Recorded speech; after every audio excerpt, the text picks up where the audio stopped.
안녕하세요. 전 50대 남성입니다. 나이가 들수록 시간이 빨리 지나간다고 하던데 여러분은 어떠세요? 20대는 시속 20km, 30대는 시속 30km, 저 같은 50대는 하루가 시속 50으로 지나가야 하는데 전 반대입니다. 가끔은 시계가 고장 났나 들여다보기도 하네요. 한가한 남자의 하소연은 아니고요. 어느 날 벼락을 맞은 것처럼 인생이 바뀌었다면 그 후 어떨 것 같으세요? 어쩌면 전 운명의 장난, 그 한가운데서 태어났을지도 모르겠어요.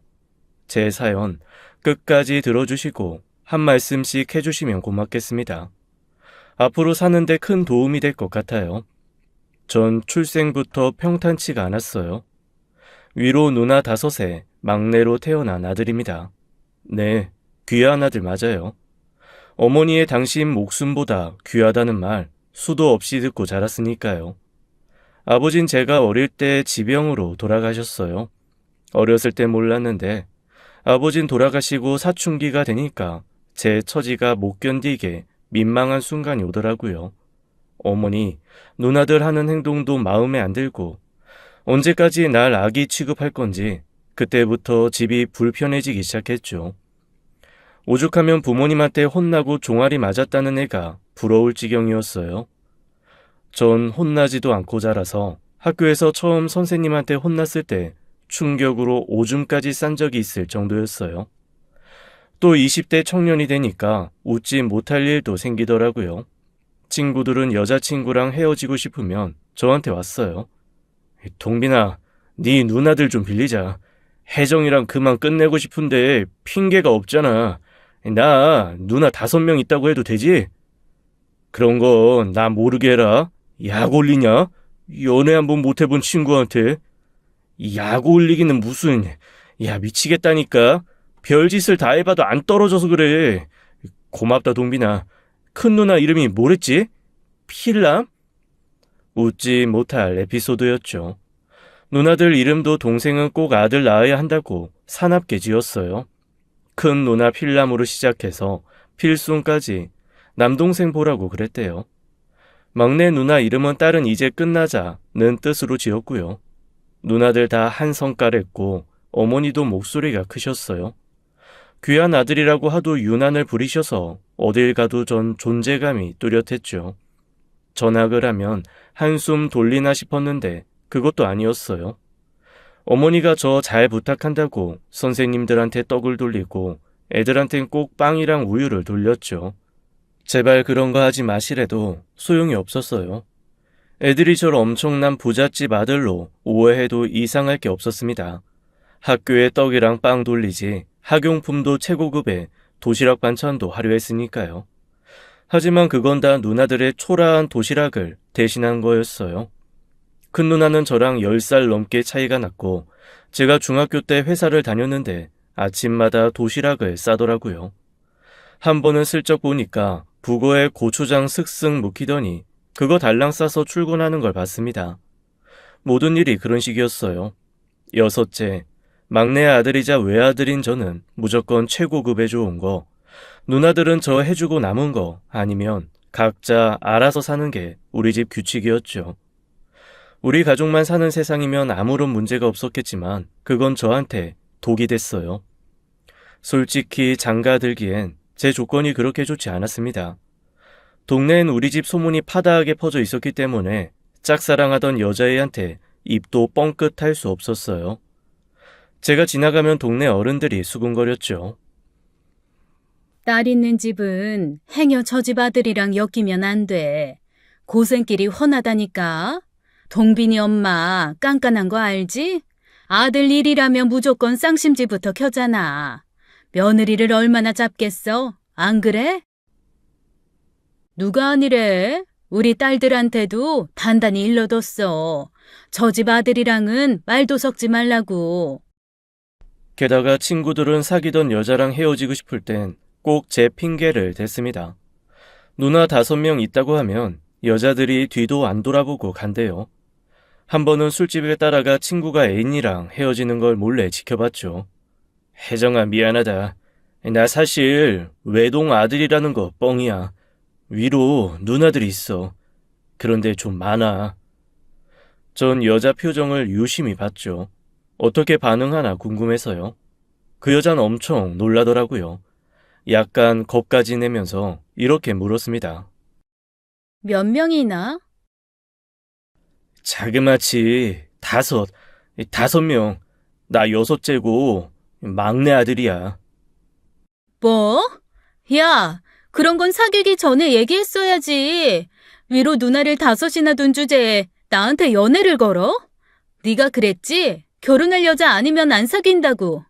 엄청 진지한 놈인 줄 알았는데 순 사기꾼이잖아. 야, 이 사기꾼이란 말은 심하지 않았냐? 내가 뭐 그렇게 태어나고 싶어서 태어났겠냐? 그건 네 사정이고 오늘부로 너랑 나는 끝이야. 완전 쫑이라고. 다신 나한테 연락하지 마. 알았어? 대충 예상은 했지만 현장을 실제로 보니까 더 충격적이었습니다. 전 얼이 빠졌고 친구 녀석은 실은 여자 떼어냈다고 좋아했어요. 기분 좋다고 한 통 내겠다고 해서 술을 엄청 마셨죠. 제 앞날이 눈에 보이더라고요. 이래서 장가는 갈 수 있을까? 아니, 연애는 할 수 있을까? 한숨이 푹푹 나왔습니다. 사실 전 연애를 시작하기 어려운 이유가 하나 더 있었어요. 누나들 5에 여자라면 진저리가 쳐졌어요. 끊이지 않는 수다에 머리채 잡고 싸우는 날도 많았고 누나들 귀에 눌렸다고 할까요? 질렸다고 할까요? 여자에 대한 신비감, 환상 같은 게 완전히 없다고 볼 수 있었죠. 그래서 대학에 가서도 연애에 관심이 없었습니다. 하지만 어머닌 며느리에 대한 기대감까지 컸어요. 사위들은 눈 2개, 코랑 입 하나씩이면 결혼 허락이 떨어졌는데 제 미래의 아내는 아주 까다롭게 고를 모양이었습니다. 난 동빈이 섹시되래. 조건 다 볼 거야. 인물, 집안, 학벌, 머리 좋은 것까지 다 볼 거라고. 치열 있지? 이빨 가지런하게 나는 거. 그것도 중요하다. 오복이 왜 있겠어. 누나들이라도 어머니를 말리고 현실을 보게 하면 좋을 텐데 이상하게 더 열을 올렸어요. 맞아, 엄마. 대충 지들끼리 좋아한다고 엮어주면 안 돼. 내 친구 선재 있잖아. 걔네 오빠 이혼했잖아. 이혼? 결혼한 지 얼마 안 되지 않았어? 글쎄, 여자 집에 빚이 엄청 많은데 그걸 감쪽같이 속였대. 월급 받으면 다 친정에 보내고 몰래 아르바이트까지 하면서 친정 뒷바라지 했대. 어떻게 그런 철면피가 다 있어? 자다가도 벌떡 일어날 일이네. 결혼하면 가정에 충실해야지. 친정을 왜 챙겨? 가정에 충실할 아내를 찾는 건 저도 찬성입니다. 하지만 어머니와 누나들 속은 그런 것만은 아니었어요. 제 의사보다는 본인들 입맛에 맞는 여자여야 했죠. 그 까다로운 조건 다 맞출 수 있는 여자가 있긴 할까요? 남의 집 귀한 딸을 데려다 고생시키느니 그냥 혼자 살자. 노총각으로 늙어도 남한테 못할 짓은 하지 말자. 자포자기하며 살고 있었죠. 그런데 저에게도 기회가 오더라고요. 집신도 짝이 있다더니 그 말이 맞았어요. 부끄럽지만 전 제대 후 복학하고 나서 가출을 한 적이 있습니다.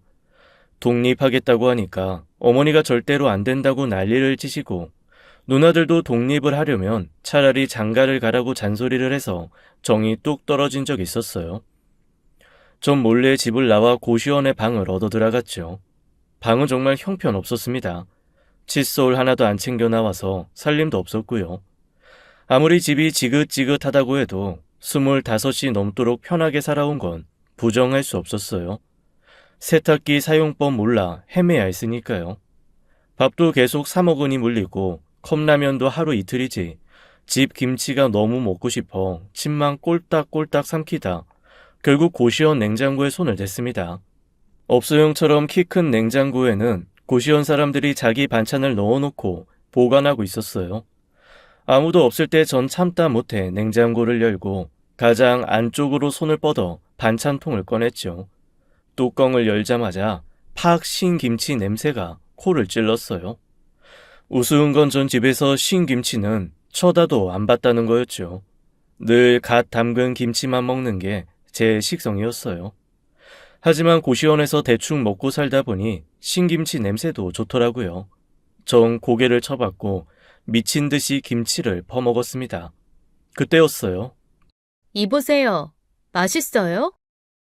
네? 남의 김치 훔쳐먹는 맛이 그렇게 좋냐고요. 그거 내 거거든요. 죄송합니다. 죄송합니다. 진짜 쪽팔리는 일이었죠. 주방에는 아무도 없었는데 하필 제가 먹는 신김치 주인이 나타날 줄은 꿈에도 몰랐어요. 여기 안 보여요? 냉장고 앞에 써 있잖아요. 남의 반찬에 손대지 맙시다. 보이죠? 너무 창피해서 쥐구멍이라도 숨어들고 싶었어요. 얼른 반찬통 뚜껑을 닫아 그분에게 돌려주려고 했죠. 죄송합니다. 할 말이 없네요. 그냥 다 드세요. 그쪽 침 묻은 반찬 먹고 싶지도 않아요. 난 신김치 별로기도 하고. 그 여잔 저한테 반찬통을 다시 주더라고요. 저는 에라 모르겠다. 남은 컵라면에 밥을 싹싹 비웠고 그 사이 여자도 라면을 끓이기 시작했어요. 뭐라고 인사를 해야 할지 너무 먹적었죠. 보니까 근처 승무원 학원에 다니는지 머리를 단정하게 묶고 옷도 꼭 유니폼처럼 입고 있었습니다. 실례가 많았습니다. 정말 너무 창피하네요. 여자는 대답도 안 하고 새침하더라고요. 전 머쓱해서 설거지 깨끗하게 해서 물기까지 닦아주고는 방으로 달아났습니다. 잘했다 잘했어. 남의 김치 몰래 훔쳐먹다가 들키냐. 전 벽에 머리를 박았죠. 완전 체면 구기는 일이었으니까요. 졸지에 신김치 도둑이 되어버렸으니 할 말이 없었습니다. 그리고 이틀 후 일이 벌어졌죠. 우리 고시원은 4층, 5층이 고시원이었어요. 4층은 여자, 5층이 남자층이었고 남자층에 공용 주방이 있었는데 거기서 시비가 벌어진 거였습니다. 올라갔더니 웬 남자가 엊그제 만났던 그 여자를 협박하고 있었어요. 대충 연락처를 달라는 얘기였는데 완전 날건달이었죠. 여자는 아무리 거절해도 남자가 안 떨어지니 무서운 눈치였고요. 전 당시 주변 복싱장을 다니고 있었죠. 그래봤자 초보였지만 그래도 복싱한다 그런 허세가 있었어요. 그리고 여자에게 겁주는 그런 불안당을 치가 떨리도록 싫어했어요.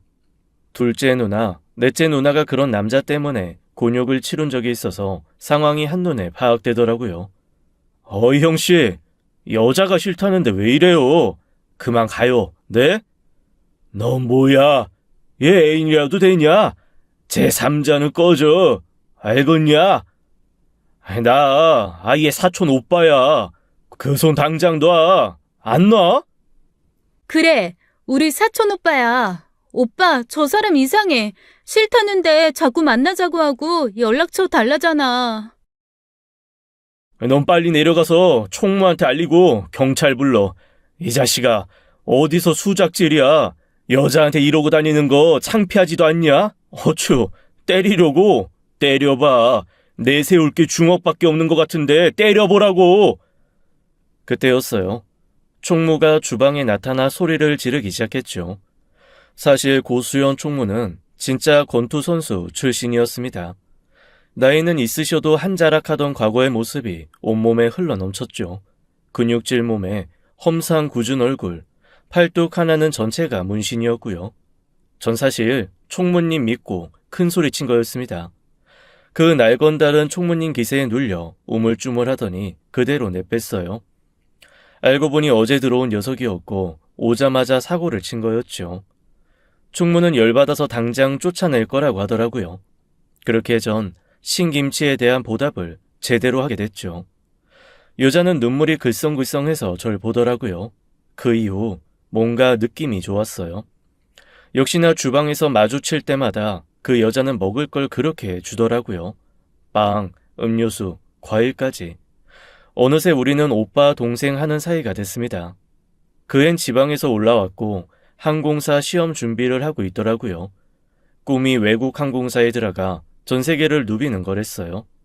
그러면서 저한테 묻더라고요. 왜 여기에서 지내냐고요. 솔직히 말했죠. 홀어머니, 누나 5인 집 막내 아들인데 집이 너무 갑갑해서 나왔다고요. 독립할 거면 장가 가라는 잔소리를 듣고 가출한 거라고 했더니 웃더라고요. 아직도 그런 집이 있냐고, 그런 북적북적해서 심심하진 않겠다는 거였어요. 그 친구는 저보다 한 살이 어렸고 아버지랑만 살았다고 하더라고요. 어머닌 일찍 돌아가시고 외동딸로 할머니 밑에서 컸대요. 그래서 친구 많은 집이 부러웠다고 하는데 제가 막 손을 내저었죠. 상상하는 거랑은 많이 다르다고. 오죽하면 내가 장가 들길 포기했겠냐고 했더니 또 배를 잡고 웃는 거예요. 무슨 시트콤 찍어? 오빠 은근히 말 재미있게 한다. 진짜 그런 이유로 장가 안 갈 거야? 보현이 너 진짜 아무것도 모르는구나. 내가 미리 알려주는데 결혼하려면 아들 많은 집에 가. 알겠어? 그게 팔자 편할 거야. 난 노총각으로 사는 게 100번 나아. 누가 나한테 시집 오겠냐. 우리 어머니랑 누나들이 얼마나 유난인데. 운명의 장난인지 제 얘기에 깔깔거리며 웃던 보현이는 그로부터 3년 뒤 저와 결혼을 하게 됐습니다. 그땐 몰랐어요. 제가 장가를 가고 신부가 보현이가 될 줄은 상상도 못했죠. 고시원에서 만나고 1년 뒤 전 다시 집으로 돌아갔고 보현이는 외항사 대신에 국내 항공사에 합격했습니다. 그리고 우린 사귀기 시작했어요. 항공사 입사 후 만난 보현이는 제가 알던 동생이 아니었습니다. 사회초년 생티가 하나도 안 나고 너무 여성스럽고 예쁘더라고요. 승무원 생활로 세련미까지 더해져서 제가 완전히 반했죠. 바보처럼 말까지 버벅대고 좋아하는 티를 팍팍 낼 수밖에 없었습니다. 보현이는 그때 인기 최고였고 쫓아다니는 남자들도 있었는데 그때도 제가 보호자인 척 해줬어요.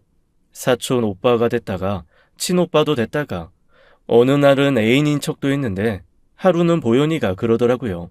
진짜 자기 애인 하면 안 되냐고 묻는데 와, 심장이 막 튀어나올 것 같았어요. 전 그랬죠. 연애만 하는 거면 오케이라고요. 대신 딱 2년만 사귀고 헤어지자고 약속까지 했습니다. 알지? 에이, 나 결혼 생각 없는 거. 우리 딱 2년만 사귀는 거다. 그래, 너무 잘 알아. 그럼 우리 오늘부터 1일? 너무 행복하다. 사실 진작 고백하고 싶었는데. 그랬어? 아이, 사실은 나도 너 좋아한 지 한참 됐어. 괜히 부담 주기 싫어서 안 그런 척 하느라 혼났다, 야. 막상 사귀니까 너무 행복하고 좋았어요. 물론 집에는 절대로 비밀로 했죠. 완전히 여자에는 관심 없는 척 연기를 철저히 했어요. 그러는 동안 전 대학 졸업하고 취업을 했습니다. 애인 있는 친구들 하나둘 결혼하는 거 보니까 너무 부럽더라고요. 하지만 전 속마음을 숨기기 바빴죠. 보현이도 결혼 얘기는 절대로 안 꺼냈어요. 어느새 우린 사귄 지 2년이 다 됐고 약속한 대로 헤어져야 할 날이 다가왔습니다. 보현이가 의미심장한 표정으로 말을 하더라고요. 1년 뒤 유학을 떠날 거래요. 그러니까 그때까지 사귀자, 우리. 지금은 절대로 헤어지기 싫어. 1년 후에 나 유학 가면서 자연스럽게 헤어질 텐데 미리 그러지 말자. 유학 확실히 결정한 거야? 승무원 그만두고 다른 일 해보려고. 영국에 갈 거야. 어학원부터 다니면서 영어 더 공부하고 학교도 알아보려고. 1년을 더 만날 수 있다니 기쁘기도 하면서 우리 처지가 짠했어요. 서로 너무 사랑하는데 헤어져야 하는 상황이 미안하고 애가 탔습니다. 그래도 어쩔 수 없었어요. 그때까지도 집에선 제가 연애하는 걸 아무도 몰랐습니다. 어머니와 누나들이 연애 좀 하라고 아무리 잔소리를 해도 꼼짝도 안 했어요. 당연히 엄청 시달렸지만 모르는 척 시치미를 뗐죠. 사귀는 사람 있다고 입을 여는 순간 행복은 끝이 날 걸 알았거든요. 하루는 어머니가 저한테 개명을 하자고 하시더라고요. 개명을 왜 해요? 귀찮게 해. 너 이름 때문에 장가를 못 가는 거래잖아. 엄마가 여기 이름 받아왔으니까 한번 봐라. 아이, 싫어요. 이상한 데 돈 쓰시네, 어머니. 싫은 게 어딨어? 너 장가 못 가서 대가 끊기면 난 조상님 얼굴 제대로 못 본다. 얘들아, 이제부터 동빈이라고 부르지 말고 지봉이라고 불러. 알았어, 엄마. 근데 이름도 참 희한하게 지어왔네. 구지봉? 열매 이름이야 뭐야? 효엄 떨어져 이거사. 입 조심해. 얼마나 비싼 돈 주고 지어온 이름인데 어디서 입초사를 떨어? 어머니 성화에 저는 구지봉으로 이름을 개명하게 됐습니다.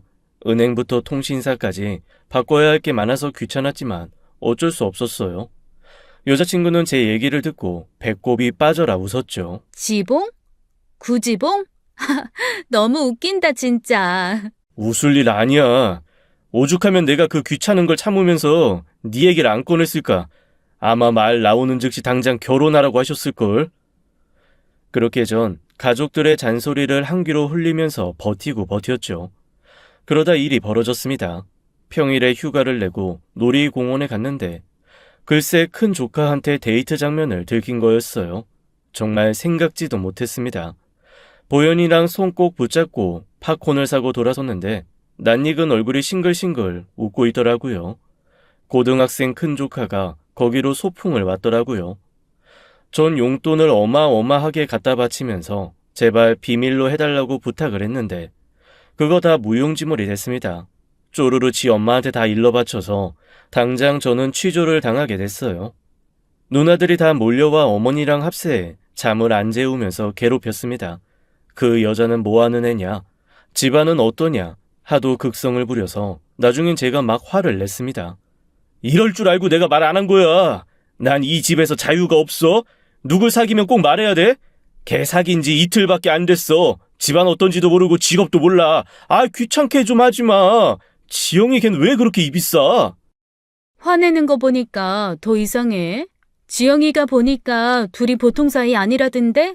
아주 깨가 쏟아지더라는데 왜 거짓말이야? 오래 사귀었지? 깊은 사이 맞잖아. 엄마 아들 거짓말한다. 내가 보니까 딱 거짓말이네. 사람을 3박 4일 동안 괴롭히는데 나중에 저도 질려버려서 입을 열게 됐어요. 결혼은 절대로 안 할 거다. 그러니까 나나 그 애 괴롭힐 생각 마라. 일단 그 말에 어머니는 기절초풍하셨고 누나들도 야단이었습니다. 보현이 승무원이고 1년 후에 유학 가서 우리 헤어지기로 했다. 누나들이랑 엄마가 이 야단인데 누가 나한테 시집 오겠냐. 다들 꿈 깨시라 엄포를 놨어요. 이렇게 또 나 괴롭히면 그땐 진짜 집 나가서 원양어선 타버릴 거야. 지봉이 얘가 왜 이래? 아무래도 그 애 때문인 것 같다. 그 애가 결혼은 말고 연애만 하자드냐? 시누이 많다고? 아주 여우네. 너 걔한테 용돈 같은 것도 주니? 그 뭐냐, 명품 같은 것도 사다 바치는 거야? 아, 그런 애 아니라고요. 멀쩡하게 회사 잘 다니고 1년 후에 공부하러 떠날 거래. 아예 암튼 여기서 끝. 더 말할 것도 없고 누나들도 나 괴롭히지 마. 제가 아주 작심하고 엄포를 놔서 일단 분위기가 진정됐어요. 그 이후 전 집에서 입을 꾹 닫고 지냈습니다. 어머니랑 누나들도 제가 엄청 화를 내니까 눈치를 보는 척은 하더라고요. 과거에 고시원에 나가 1년 산 일도 있었고 이번에 원양 어선 타겠다니까 어머니가 누나들 입단속을 시킨 것 같았어요. 그리고 1년이 지나 저와 보현인 상상도 못했던 상황에 부딪혔죠. 유학 준비 거의 끝내고 헤어짐을 준비하던 때였습니다. 엄청 어두운 얼굴로 나온 보영이가 어렵게 얘기를 꺼냈어요. 아무래도 임신을 한 것 같다고 두 줄이 선명한 임신 테스트기를 꺼내더라고요. 어떡하면 좋아. 상상도 못했어. 피임 잘했다고 생각했는데 이것 봐. 선명한 두 줄. 무서워서 산부인과는 못 가봤어. 왜 이렇게 늦지?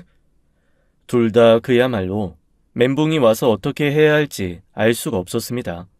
일단 산부인과에 가서 검사를 제대로 받았고 임신 4주라는 얘기를 들었어요. 저도 현기증이 나는데 보현이는 더 충격을 받은 것 같았습니다. 2주 후면 떠날 예정으로 집, 학교, 항공권 모두 준비하고 이제 헤어질 일만 남았다 생각했는데 임신이라니. 보현이는 계속 울고 저도 너무 당황했죠. 보현이를 따라 영국에 가야 하나 일단 이 친구를 먼저 떠나보내고 따라가는 방법을 생각해봤습니다. 하지만 회사를 그만두려니 내키지 않았어요. 어렵게 들어간 회사였고 미래가 보장된 데다가 제가 너무 좋아하는 일이어서 그만두고 싶지가 않았습니다. 보현인 착해서 뱃속 아이를 포기할 생각은 아예 없었어요. 결국 우린 결단을 내려야 했죠.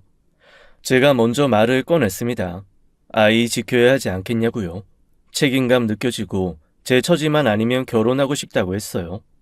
하지만 강요는 못한다고 나랑 결혼하는 거 큰 결심 필요한 일인 거 알고 있다고 했죠. 보현인 2주만 시간을 달라고 했습니다. 영국 가고 싶은 것도 포기 못하겠고 제 곁에서 아기 지키고 싶은 마음도 크대요. 전 알겠다고 했고 우린 2주 뒤 공항에서 만나기로 했습니다. 거기서 보현이가 답을 주기로 했어요. 2주가 그렇게 길더라고요. 전 거의 잠도 제대로 못 잤습니다. 만나기로 한 날, 전 새벽같이 공항으로 달려갔어요. 보현이는 아침 7시 비행기였고 우린 새벽 5시에 공항에서 만나기로 했죠. 초조해 미칠 것만 같았어요. 만나기로 한 곳에서 보현이가 보였습니다. 뒷모습이 보이고 서 있었고 주변엔 짐이 하나도 없이 손가방 하나 들고 있더라고요. 벌써 짐을 붙였나? 가기로 결정했구나. 저절로 다리에 힘이 풀렸습니다. 아기도 보현이도 포기해야 할지도 모른다는 생각에 눈시울이 뜨거워졌어요. 우린 가까워졌고 제가 보현이 이름을 불렀죠. 보현이를 전 애칭으로 산토끼라고 부르고 있었어요. 토끼야, 산토끼! 깜짝 놀라 절 돌아본 보현이의 얼굴이 눈물 범벅이었습니다. 전 이별을 직감했고 말없이 두 팔을 벌렸어요. 꼭 안아주고 보내줄 생각이었거든요. 보현이는 한달음에 달려와 저한테 안겼습니다. 그리고 펑펑 울더니 이렇게 말했어요. 오빠, 우리 결혼하자. 나랑 아기 오빠 옆에 있을래. 도저히 이렇게는 못 가겠어. 뭐? 보현아, 그게 정말이야? 나랑 결혼을 하겠다고? 그래, 나 유학 가는 거 포기한다고. 대신 우리 애기랑 나 행복하게 해줘야 돼. 당연하지. 당연하지, 보현아. 여러분, 저 결혼합니다. 저 아기 아빠 됐어요. 새벽 한산한 공항 안에서 지나가던 사람들이 박수를 쳐줬습니다. 그렇게 저희는 결혼을 했고 전 아빠가 됐어요. 보현이를 집에 데려갈 날은 난리가 났죠. 식음을 전폐하고 다 죽어가던 아들이 대뜸 결혼한다고 여자를 데려왔으니 어머니가 놀랄 수밖에요. 게다가 보현이 임신한 상태라고 했더니 어머니 눈이 희둥그레졌습니다. 전 그랬어요. 결혼할 생각 요만큼도 없었는데 보현이 만나서 마음 바뀐 거라고요. 그러니 임신한 애 마음 불편하게 하지 말아달라고 당부를 했죠. 일단 벌어진 상황이니 어머니와 누나들 처음엔 조심하더라고요. 물론 마음에 썩 드는 며느리가 아니라는 거 눈치는 챘습니다. 그래도 하나밖에 없는 아들이 독신으로 사는 거 포기하고 장가를 가겠다니 받아들여주는 눈치였어요. 보현이도 어른스럽게 행동하더라고요. 너무 고마웠습니다. 결혼식장에서도 많이들 수군댔을 거예요. 귀한 아들이라고 유난 떨더니 아들 장가 평범해도 못 미치게 보낸다고. 아내 쪽 하객 없는 거 보면서 뒷말들 했겠지만 저한텐 상관없는 일이었어요. 결혼을 하니까 한결 마음이 가볍고 좋더라고요. 앞으로는 오로지 아내와 아이를 위해서 살기로 마음먹었죠. 하지만 현실은 녹록지 않았습니다. 어머니에다가 누나들까지 결혼식 이후엔 본색을 드러내더라고요. 전 아내를 지키려고 노력을 많이 했지만 솔직히 역부족이었어요. 몰려오는 파도를 하나 피하면 또 다른 파도가 밀려오고 정신 못 차리는 사이에 파도가 겹겹이 쌓이는 꼴이었어요. 어머닌 근본 없는 집에서 며느리를 들였다고 화를 자주 내셨습니다. 넌 어디서 그런 애랑 연애를 해? 지금 임신했으니 가만히 있는다만 애만 낳아봐라. 하나부터 10까지 가르칠 거 투성이야. 친정엄마가 일찍 돌아가셨다니 뭘 배웠겠어? 그러지 마세요, 제발. 보현이 승무원 생활하면서 한식, 양식 조리사 자격증도 따고 엄청 열심히 사네요.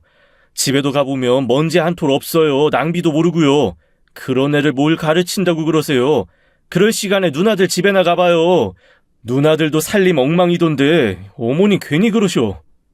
너 벌써 네 안사람 편드니? 그나저나 꼭 아들을 낳아야 할 텐데. 누나들 전화도 빗발쳤어요. 생일을 왜 안 챙기냐? 임신은 혼자 하는 거냐?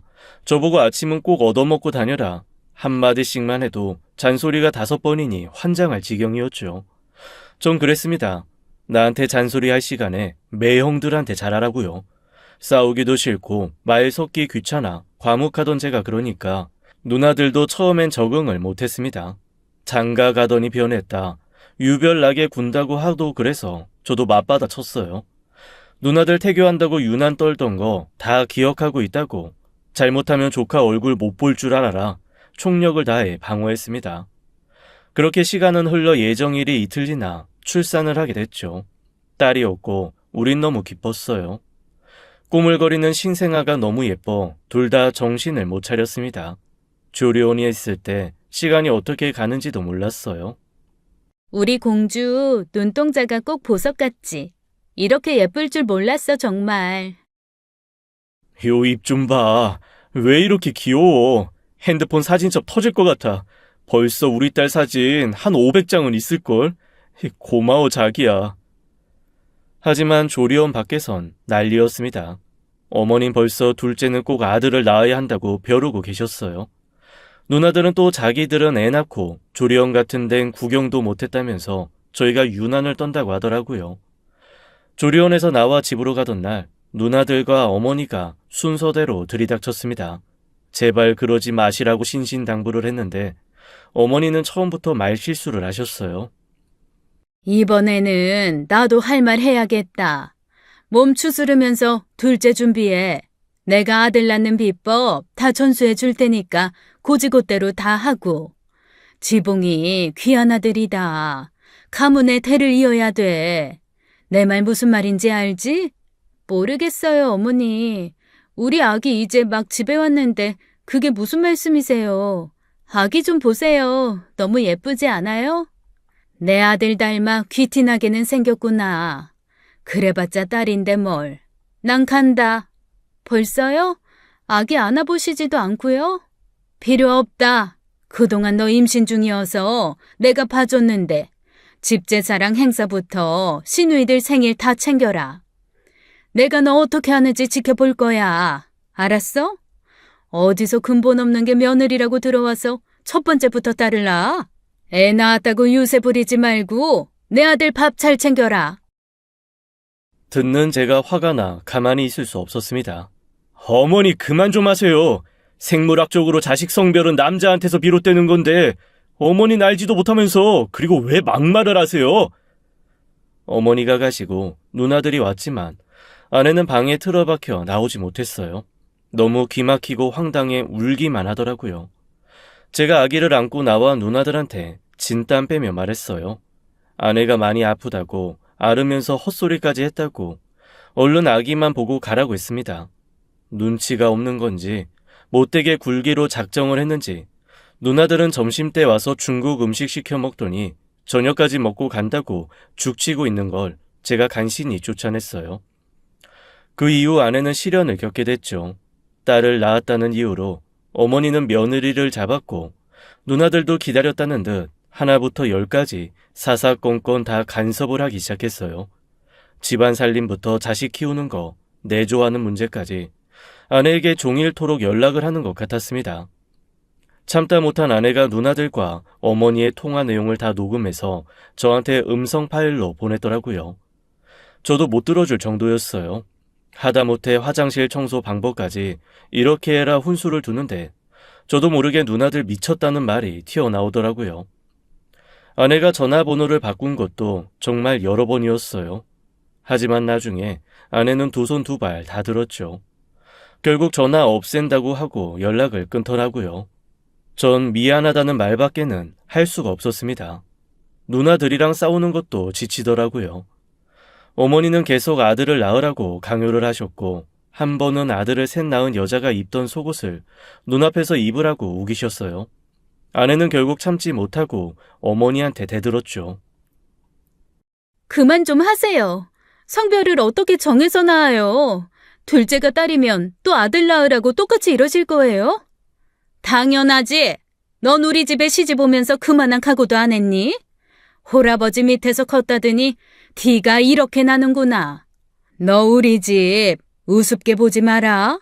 크는 동안 막 자랐다고 결혼해서도 되는 대로 살려고 하지 말라고. 어머니 제발요. 그런 말씀 좀 하지 말아주세요.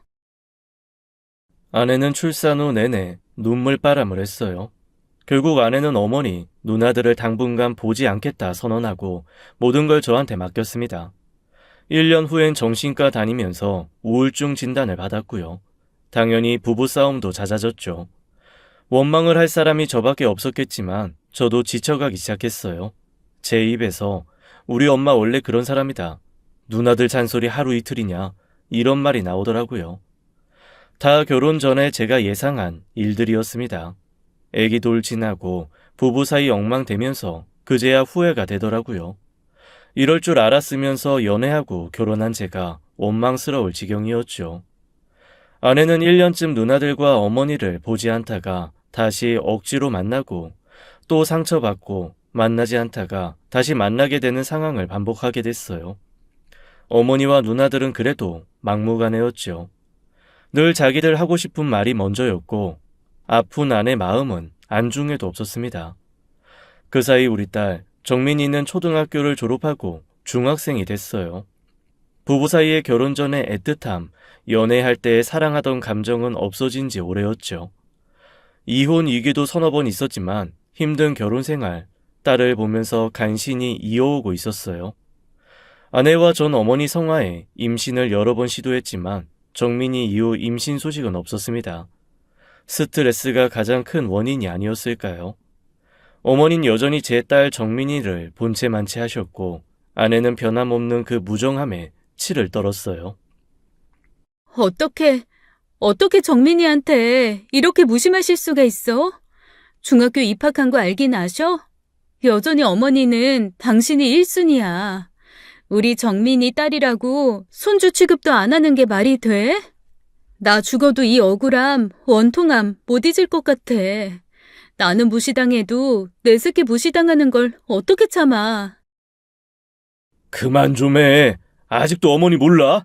나도 지긋지긋하다. 완전히 당신한테 속았어. 영국 가는 거 포기하고 공항에서 결혼하겠다고 했을 때 뭘 했어? 나랑 애기 행복하게 해주겠다고 하더니 이게 뭐야? 약속 못 지켰지? 이게 행복이야 어디? 그만 좀 하라고. 나도 최선을 다했어. 지난 일은 좀 잊어라. 너 계속 그렇게 살면 병 걸려. 뭐? 당신 말 다 했어? 그날의 말다툼 이후로 아내는 저에게 1년 동안 말을 안 하더라고요.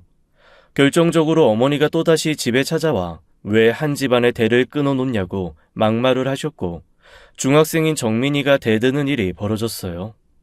제가 태어난 게 할머닌 그렇게 못마땅하세요? 아들 아니라 서운하다는 소리, 나 때문에 대가 끊겼다는 소리 수십만 번 들었어요. 저 태어나지 말았어야 했어요? 아니 저 말하는 꼬락서니 보게. 그러는 거 누구한테 배웠어? 네 엄마가 그러라고 시키디? 나한텐 엄마가 제일 소중해요. 아빠가 그렇게 아까우면 할머니가 계속 데리고 살지 왜 결혼 허락했어요? 할머니 진짜 미워. 너 같은 애 필요 없다. 앞으로 할머니 볼 생각 하지도 말어. 이 일로 누나들도 아내와 딸을 혼내기 시작했어요. 어머니한테 버릇 없이 굴었다고요. 한마디로 아비규환이 따로 없었죠. 아내는 폭발하고 말았습니다. 딸만 데리고 외국으로 나가겠다고 하더라고요. 저도 화가 나 별거인지 이혼인지 네가 원하는 걸 확실히 하라고 맞섰어요. 아내는 위경련으로 병원에 실려갔고 정민이도 자퇴하겠다 선언하고는 저를 외면하고 아내 옆에서 울기만 했습니다. 결국 제 가정은 박살이 나버렸어요. 제 사정을 잘 아는 친구한테 하소연을 했더니 무조건 아내에게 무릎을 꿇고 삭삭 빌라고 하더라고요. 텅빈이 너 20살 했던 말 기억나? 지구 반대편으로 가버리고 싶댔잖아. 지긋지긋하다고. 너 하는 거 보니까 곧 이혼당하게 생겼다. 무조건 빌어 이 자식아. 싹싹 빌라고. 얼이 빠져 있으니까 친구가 제 등짝을 엄청 세게 때리더라고요. 정신 차리라고요. 차라리 고아가 낫겠다는 생각, 감히 입 밖에는 안 꺼냈어도 그런 심정까지 가질 정도로 괴로웠죠. 전 고민 끝에 식음을 전폐한 아내를 붙잡고 얘기했어요. 내가 다 잘못했다고. 당신이랑 정민이 없이 못 산다고요. 우리 다 정리하고 멀리 가자. 멀리 지방에 가서 살다가 이민 준비하자. 당신이랑 정민이 가고 싶다는 나라 있잖아. 거기로 가자. 내가 다 잘못했어, 여보. 그동안 하는 거, 당신 편 못 들어준 거 진심으로 사과할게. 내가 미쳤었나 봐. 그러니까 제발 뭐 좀 먹자. 정민이도 매일 울기만 해. 자퇴하고 학교도 안 가겠대. 이렇게 무릎 꿇고 빌게. 미안해, 여보. 아내는 마지막이라는 심정으로 제 청을 들어준다고 했고, 우리 세 가족은 아무도 모르게 이사부터 했습니다. 친한 친구에게도 연락하지 않았어요. 가구도 그대로 두고 옷가지랑 정말 필요한 것만 챙겨서 야반 도주하듯 지방으로 튀었죠. 막상 실천하니 그렇게 어려운 일도 아니었습니다. 아무도 우릴 모르는 낯선 곳에서 새 출발했고 그렇게 10년의 세월이 흘렀어요. 마냥 행복한 건 아니었습니다. 아내와 딸은 여전히 저한테 냉랭했죠. 저도 서운함이 없는 건 아니었지만 참고 또 참았어요. 정민아, 아빠랑 배드민턴 치러 가자. 하지만 딸 방에선 아무 대답도 들리지 않았죠. 공부하나? 여보, 우리 산책 갈까? 아내는 말도 없이 안방 문을 쾅 닫고 들어갔고요. 한숨이 나왔습니다. 아내는 상처가 얼마나 깊었는지 10년 내내 차가웠어요. 거리에서 우연히 마주쳐도 아는 척도 안 할 정도였죠. 이민은 결국 가지 못했습니다. 잠깐 외국에 나가 있다가 결국 일자리가 문제가 돼서 6개월 만에 돌아왔어요. 제가 가진 자격증이 거기선 하나도 통하지 않더라고요. 먹고 살 길이 막막해 다시 돌아왔죠. 물론 아내와 딸은 원망이 대단했습니다. 처음엔 저만 다시 한국으로 돌아가라고 했어요. 하지만 이번엔 제가 양보하지 않았죠. 기러기 아빠들 행복한 건 못 봤다.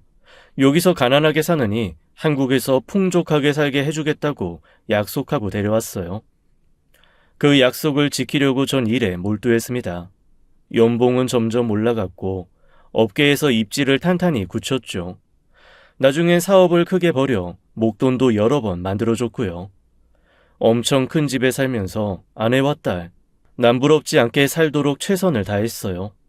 그렇지만 집에 오면 아내와 딸은 환하게 웃다가도 정색을 하고 각자 방으로 들어가곤 했습니다. 너무한 거 아니냐?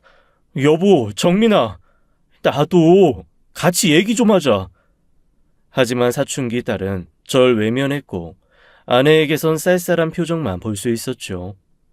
외로웠던 전 점점 일 중독자가 되어갔습니다. 자는 시간도 줄여가며 일에 몰두하다 어느 날 새벽 집에서 쓰러지고 말았어요. 어렴풋하게 흐려가는 의식 속에서 아내의 비명소리가 들렸습니다. 딸이 우는 소리도 들렸고요. 그렇게 전 의식을 잃어갔죠. 눈을 떠보니 병원이었습니다. 의사 말로 일주일 넘게 의식이 없었다고 하더라고요. 가까이서 누군가 제 이름을 부르는 소리가 들렸고 소름이 끼쳤습니다. 큰 누나 보여? 내 목소리 들려? 여기 누나들 다 있어. 엄마 울고 계시잖아. 막내야, 막둥아. 내가 잘못 들은 거지? 꿈이지? 당신들이 여기 왜 있어? 왜? 전 충격 속에 손을 뻗어 허우적거렸습니다.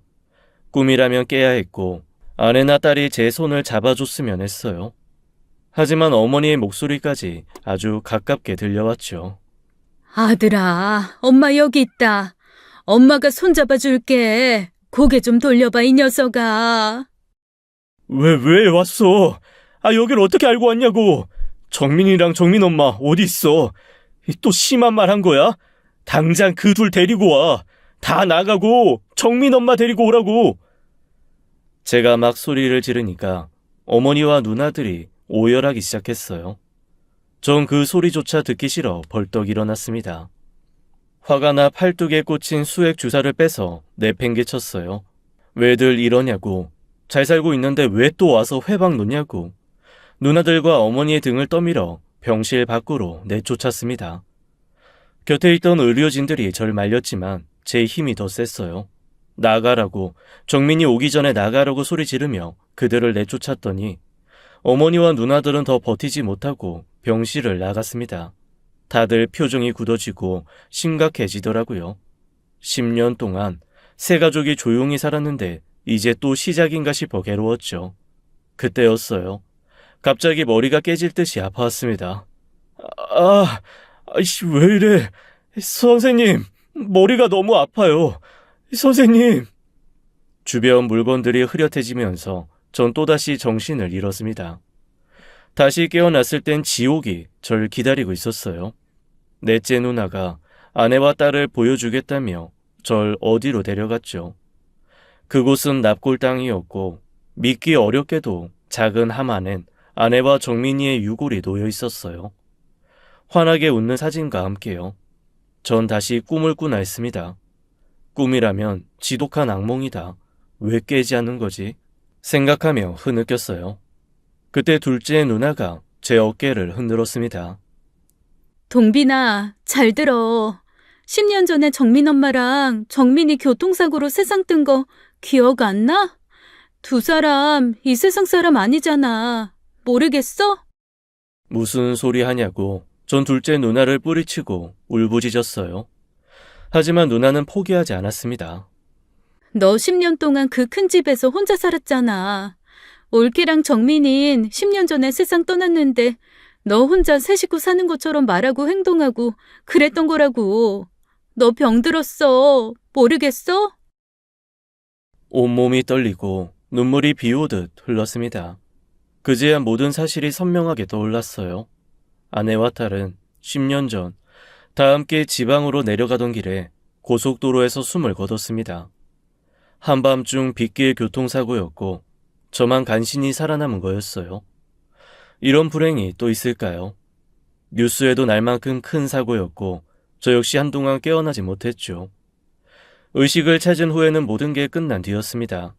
장례도 끝나 아내와 정민이는 한 줌의 재가 되어 납골 땅에 안치되어 있었죠. 휠체어를 타고 그곳에 갔던 기억이 떠올랐어요. 여보, 정민아, 안 돼. 돌아와. 아니야. 전 바닥을 기며 절규하고 말았습니다. 10년 동안 전 아내와 딸이 살아있다는 망상에 사로잡혀 있던 거였어요. 쓰러진 뒤 병원에서 회복하며 약을 먹게 됐고 그제야 모든 걸 떠올리게 됐고요. 현실은 너무나 가혹했습니다. 핸들을 잡은 제 손이 떠오르며 가슴이 터져버릴 것 같았어요. 사고는 빗길 속에 역주행하던 트럭과 부딪히며 벌어졌습니다. 비명과 울음소리, 차가 부셔지는 소리에 정신을 잃었어요. 그 사이 아내와 딸은 제 곁을 영원히 떠났네요. 고작 중학생밖에 되지 않은 딸, 정민이를 떠올리면 어린 생명이 아까워 미칠 것 같았습니다. 아내를 그렇게 놓친 것도 가슴이 찢어질 것 같았고요. 충격을 이기지 못한 전 조현병을 얻었고 망상송의 세계에서 가족과 함께 10년을 살아온 거였죠. 함께 살려고 얻어놓았던 지방의 큰 집에서 혼자 폐인처럼 지내면서 가족과 함께 살고 있다고 믿었어요. 심지어 외국에 함께 나갔다 왔다고 여기면서요. 그러다 보니 10년 동안 아내와 딸은 저한테 한 번도 말을 걸지 않았습니다. 딸도 그 긴 세월 동안 늘 같은 교복을 입고 다녔어요. 그러니까 제 머릿속에서 시간은 멈춰 있었던 거였죠. 10년이 어떻게 지나갔는지 모르겠다. 누나들이 할 말 있어, 동빈아. 이렇게 무릎 꿇을게. 엄마도 오세요. 납골 땅에서 누나들은 제 앞에 무릎을 꿇었습니다. 모두 고개를 숙이고 저한테 잘못했다 하기 시작했어요. 어머니 역시 고개를 들지 못하고 저한테 미안하다는 말만 반복하셨습니다. 알고 보니 누나들과 어머니는 10년간 이 납골 땅을 찾으며 용서를 빌었다고 하더라고요. 진심으로 명복을 빌며 제 아내와 딸을 기리고 자신들의 잘못을 반성했다고 했어요. 특히 막내 누나는 건강까지 해칠 정도로 괴로워하다가 최근 몇 년 사이 다시 회복을 했대요. 어머니 역시 며느리와 손녀의 죽음, 저의 무너진 모습을 보시며 크게 후회하셨고요. 모든 사실을 듣고 가슴이 무너져 내리는 것 같았습니다. 너랑 애미, 정민이 셋이 잘 살게 놔뒀어야 했는데 엄마가 잘못했다. 하늘이 원망스러워 내가 대신 저승 가겠다고 멀쩡하게 잘 살던 애들 돌려달라고 수도 없이 호소했지만 지금까지 목숨이 붙어 있구나. 동빈아, 엄마가 이렇게 빌게. 제발 정신 차려다오. 이제 와서 왜 이러시는데요? 이러면 죽은 사람이 살아 돌아와요? 왜 나를 병원에 데려갔어요? 그냥 쓰러져 죽게 놔두지. 보고 싶어 가슴이 쓰리다 못해 타는 것 같아요. 내 병 차라리 낫지 않는 게 나아요. 아프면 정민이랑 애엄마 볼 수 있으니까요. 누나들도 이러지 마. 이런다고 뭐가 나아져? 전 그 자리에서 혀를 아프게 깨물었습니다. 피가 주르륵 흘러도 멈추지 않았어요. 이렇게라도 해서 애엄마와 딸 곁에 갈 수 있다면 원이 없을 것 같았죠. 누나들과 어머니가 저한테 소리치며 매달렸습니다. 전 정신을 잃었고 다시 병원에서 눈을 떴죠. 그땐 친한 친구가 제 곁에 있었어요. 그리고 몰랐던 얘기를 해주더라고요. 제가 아내의 딸과 함께라는 망상 속에 살았을 때 어머니와 누나들이 자기를 찾아왔대요. 별짓을 다 해봐도 제 정신으로 안 돌아오니까 어떻게 하면 좋겠냐고 친구한테 물었다고 하더라고요. 친구는 어려서부터 중마고우였고 하나부터 열까지 제가 했던 고민들과 속마음을 알고 있어 다 얘기했대요. 집에서 떠나고 싶어 했던 제 마음, 결혼을 포기했었던 이유, 속속들이 전했나 보더라고요. 하루에 끝날 얘기도 아니어서 제 가족들과 몇 번을 만났고 납골당에도 함께 갔다고 했습니다. 동빈아, 네 처지 심경 내가 어떻게 이해하겠냐. 그렇지만 이거 하나 알아줘라. 누나들이랑 어머니 얘기 듣고 많이 놀라셨어.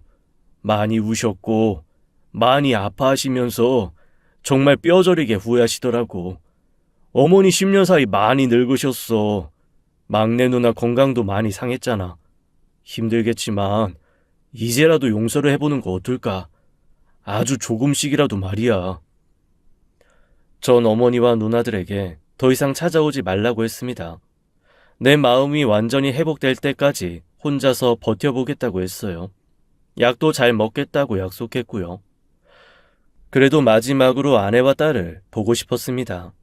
전 병원에서 혼자 퇴원하면서 마트에 들렀어요. 생전에 아내가 좋아하던 맥주랑 딸이 즐겨 먹던 간식들도 샀죠. 현관 문을 열고 들어가 거실에서 외쳤습니다. 가슴이 두근거리고 진땀이 났어요. 속으로 이렇게 생각했죠. 아내와 정민이의 웃는 모습을 보고 싶다고요. 환상이라도 좋으니 다정한 모습으로 나타나달라고 간절히 빌었습니다. 정 눈을 꼭 감고 큰 소리로 외쳤어요. 여보, 우리 치킨에 맥주 한잔 할까? 정민이도 나와봐. 아빠가 과자 사왔다. 종류별로 사왔으니까 골라 먹어. 삐그덕 방문이 열리는 소리와 함께 웃음소리가 들려왔습니다. 용기를 내서 눈을 떠봤더니 거실에 아내와 정민이가 나오는 게 보였어요. 눈시울이 붉어졌고 곧 뜨거운 눈물이 흐르기 시작했죠. 아내가 맥주 한 캔을 따더니 시원하게 마셨습니다. 정민이는 과자 한 봉지를 열더니 하나를 제 입에 쏙 넣어주더라고요. 환상인 걸 알면서도 전 그 순간이 너무 소중하고 또 소중했어요. 아빠, 맛있어? 딸이 주니까 더 맛있지? 최고로 맛있어. 세상에서 제일 맛있는 과자야. 암튼 딸 바보라니까. 우와, 이 집 치킨 잘하네. 당신 닭다리 하나 잡고 뜯어. 정민이 너 오늘은 엄마 아빠한테 닭다리 양보해라. 아내와 딸이 서로를 바라보며 깔깔거리며 웃고 있었어요. 전 그 둘을 양팔로 안았습니다. 아내는 절 보고 그러더라고요.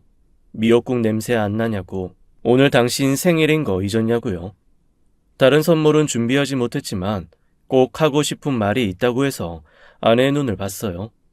초롱초롱 빛나는 아내의 눈동자가 너무 예뻤습니다. 전 너무 슬퍼 오열하면서도 아내에게서 눈을 떼지 못했죠. 무슨 말인데? 어서 해봐, 여보. 고마워, 여보. 당신도 많이 힘들었지? 나 위한다고 노력 많이 했던 거 잘 알고 있어.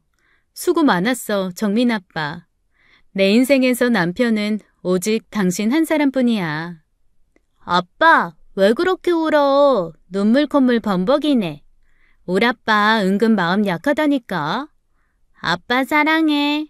아빠 딸 정민이 잊으면 안 돼. 정민아, 여보, 가지마. 가면 안 돼. 하지만 정신을 차려보니 전 혼자였어요. 불도 켜지 않은 큰 집, 쓸쓸한 정막 속에서 전 혼자 오열하고 있었습니다. 방금 전까지 곁에 있는 것처럼 느껴졌던 딸과 아내는 그 어느 곳에서도 찾을 수가 없었어요. 차가워도 좋으니, 아까처럼 웃지 않아도 좋으니 제 망상이 계속됐으면 했습니다. 전 간절한 심정으로 다시 눈을 감았다 떴어요. 하지만 여전히 전 혼자였죠. 정민아, 여보, 잘 가. 거기서 아무 근심 없이 하고 싶은 거 다 하고 내 걱정은 하지 마. 사랑해, 영원히. 그렇게 아프도록 눈물을 쏟고 난 뒤 전 마음을 다잡았습니다. 이렇게 사는 거 아내도 딸도 원하지 않을 것 같았어요. 그 이후 전 약을 꾸준히 먹고 건강을 챙겼습니다. 10년 동안 혼자 방황하며 지내던 크고 썰렁한 집은 정리했고요. 작고 깨끗한 아파트를 구해 규칙적으로 생활하며 지내고 있죠. 여전히 전 아내와 딸이 그립습니다.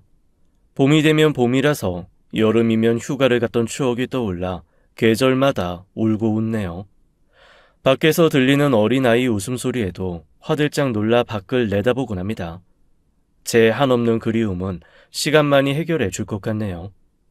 여러분 곁에는 지금 어떤 소중한 이들이 있나요? 후회 없이 사랑하고 아끼면서 사셨으면 좋겠어요. 제 사연은 여기까지입니다. 긴 이야기 들어주셔서 감사합니다.